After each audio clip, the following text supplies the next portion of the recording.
আমাকে কার সাথে বিয়ে দিয়েছো? আমার জীবনটাকে নষ্ট করে ফেলছো। যে আমার পারছে না 3 বেলা ঠিক মতো খাবার দিতে, না পারছে আমার কোনো শখ পূরণ করতে। আমার একটা জামা পছন্দ হলে সেটা পর্যন্ত ও নিয়ে দিতে পারছে না। ও না পারছে একটু বাজার করতে, আর আমি না পারছি একটু খেতে। আমি কি না খেয়ে এভাবে মরে যাব, না তোমরা আমাকে এখান থেকে নিয়ে যাবা? আমি শেষবারের মতো বলছি, তোমরা যদি আমাকে এখান থেকে নিয়ে না যাও, আমার 2 চোখ যেখানে যায় আমি সেখানে চলে যাব।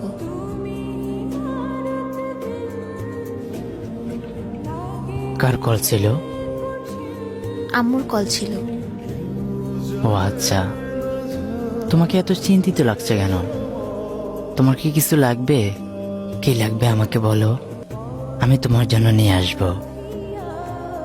তুমি আমাকে কি নিয়ে দিবে?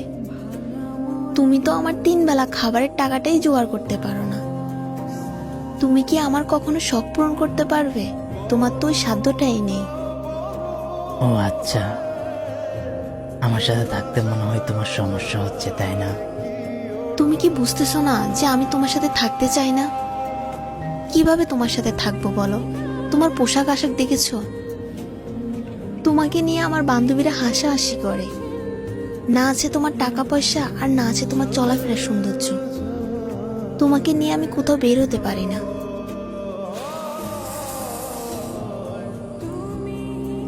আমাকে নিয়ে তোমার এতই সমস্যা,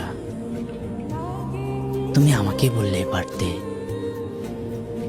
তুমি তোমার মায়ের কাছে কেন আমাকে ছোট করলে? আচ্ছা বলো তো, তোমাকে আমি কখন না খেয়ে রেখেছি? বরঞ্চ আমি না খেয়ে তোমাকে খাওয়াইছি। হয়তো তুমি প্রতিবেলা মাছ মাংস দিয়ে খেতে পারোনি, কিন্তু তোমাকে তো আমি না খেয়ে রাখিনি। আর তুমি আমার পোশাক আশাকের কথা বলতেছো।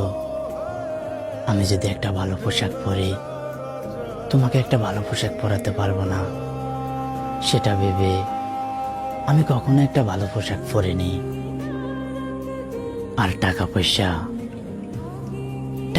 ইনকাম করতে কতটা কষ্ট তুমি আমার জায়গায় এসে দেখো।